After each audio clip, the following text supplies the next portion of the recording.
Welcome to this video. So far, we have learned to find the volume of solids formed by combining two or more solids and separation of solids from one to another. Today, we will understand the conversion of a solid from one shape to another.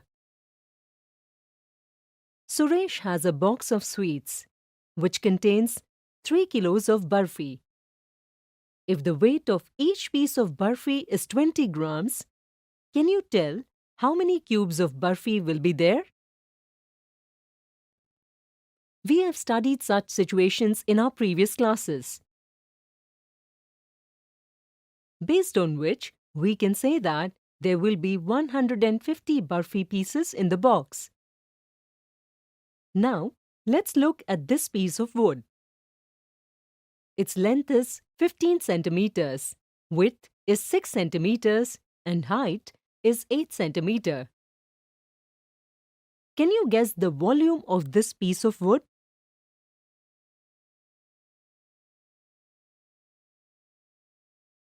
Perfect.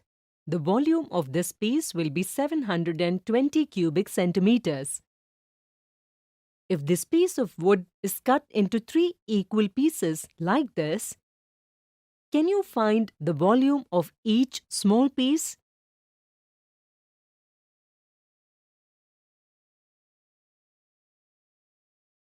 Well done! The volume of each small piece is 240 cubic centimeters. You can see here that the volume of each small piece is equal to 1/3 of the volume of the larger piece. Let us see some more examples.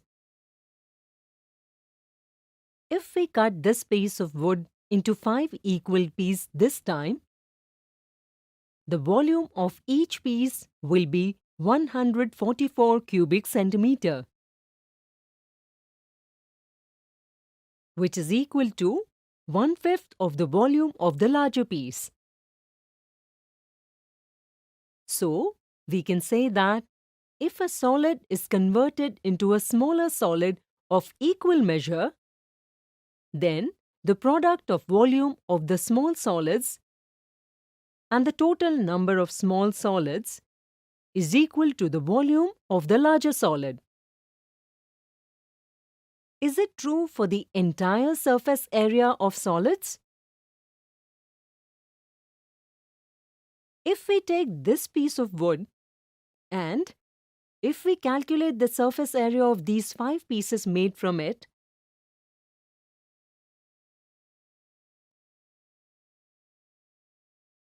you can see that this statement is false for the surface area of solids. Is it applicable only to solids of similar shape? No, this is true for all solids. Let's look at an example. If we melt this iron cylinder and make 24 cones of height 9 centimeters and radius 7 centimeters and then calculate their volumes,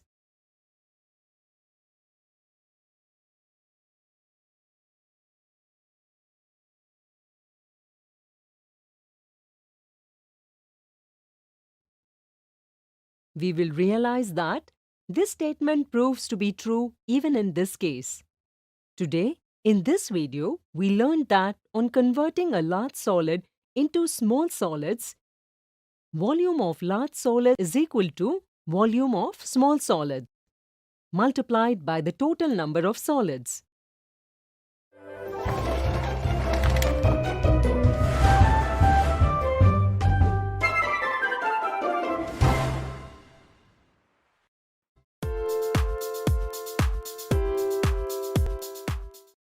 Welcome to this video. So far, we have learned that the total volume of solid or solids formed after converting a solid to another solid or solids is equal to the volume of the first solid. Today, we will see some interesting examples based on this. Shyam works in an iron factory where iron objects of different shapes are made. One day, Shyam tries to melt an iron sphere of radius 8 centimeters and make some cones with a height of 8 centimeters and radius of 4 centimeters. Find the number of cones made by Shyam. Pause the video and try yourself. Then match your answer. From the question, let us consider r as the radius of the sphere and let r be the radius of the new cones formed. Height is h. So now, can you calculate the number of cones made by Shyam? We learned in the previous video that if a solid is converted into smaller solids of equal measure, the product of the volume of the smaller solids thus formed and the total number of smaller solids is equal to the volume of the larger solid. Here we have big solid sphere and small solid cones. Therefore, we can also write this statement as follows. We know that the volume of sphere and cone can be determined by these formulas. Substituting all values,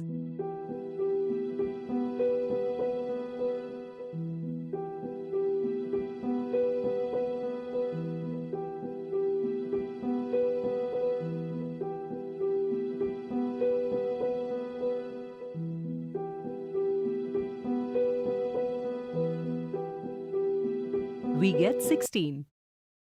So, Shyam makes 16 cones in this way. Let's look at another example. This cube is made of model-making clay. Sanjana transformed this solid into another solid with a radius of 7 centimeters. Can you calculate the height of this solid? Let the total height of this new solid made by Sanjana be capital H. From the picture, we can see that the new solid is made of a hemisphere and a cylinder. We can also see that the radii of these two solids are equal, that is, 7 centimeters. For a hemisphere, its radius will be its height. So, what should be the height of the cylinder? Since the total height of the solid is h, and the height of the hemispherical part is 7 centimeters, therefore, the height of the cylindrical part will be h minus 7. Can you guess the next step now? We know that while converting one solid into another solid, the volume of both solids remains the same. So, the volume of the cube here will be equal to the sum of the volumes of the hemisphere and the cylinder. On substituting all values and solving them,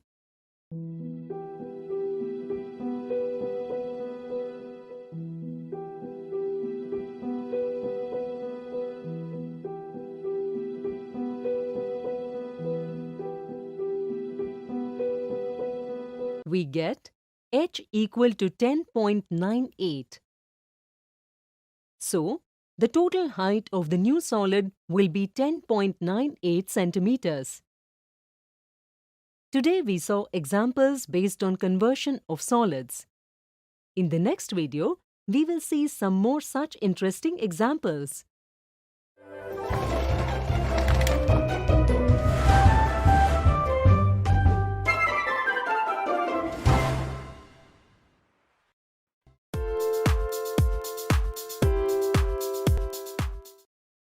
Welcome to this video. In the previous video, we saw some examples based on conversion of solids. Today, we will see some more examples. Ram irrigates a rectangular field with a pipe of 7 cm internal diameter. The water flowing out of the pipe flows at the speed of 72 cm per second. If 10 centimeters of vertically flowing water is required for irrigation and it takes 30 minutes to irrigate the field, so what should be the area of Ram's field?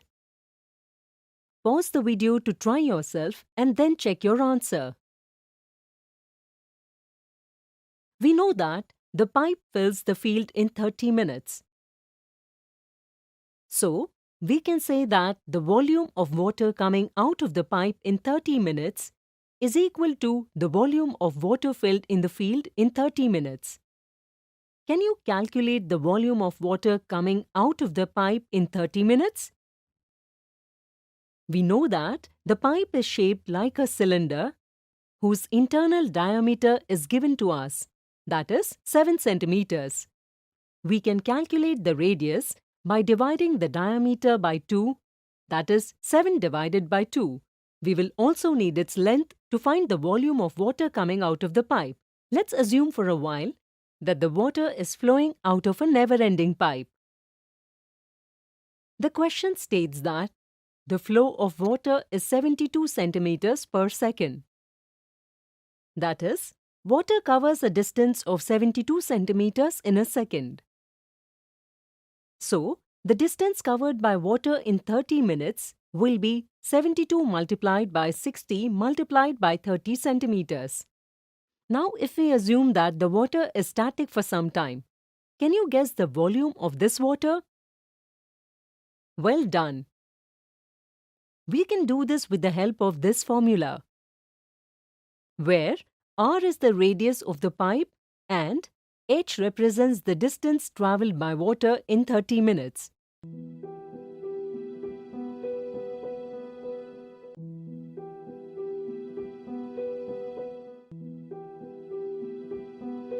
Which gives us the volume of water coming out of the pipe in 30 minutes. Now, after watering the field, the height of the water becomes 10 centimeters. We know that the volume of water coming into the field is equal to the volume of water released from the pipe, and we also know that the volume of water filled in the field is equal to the product of the area of the field and the height of water. So now we have to find the area of the field. We know that the height of the water is 10 centimeters as given in the question, and we have already found the volume of the water coming out of the pipe. Replacing all the values in the formula and solving further, we get the area of the field.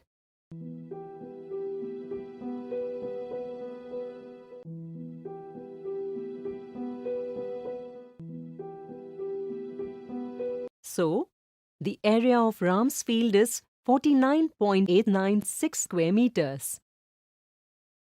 Hopefully, you have understood how to convert solids from one shape to another with the help of this example and are able to use it in our daily life.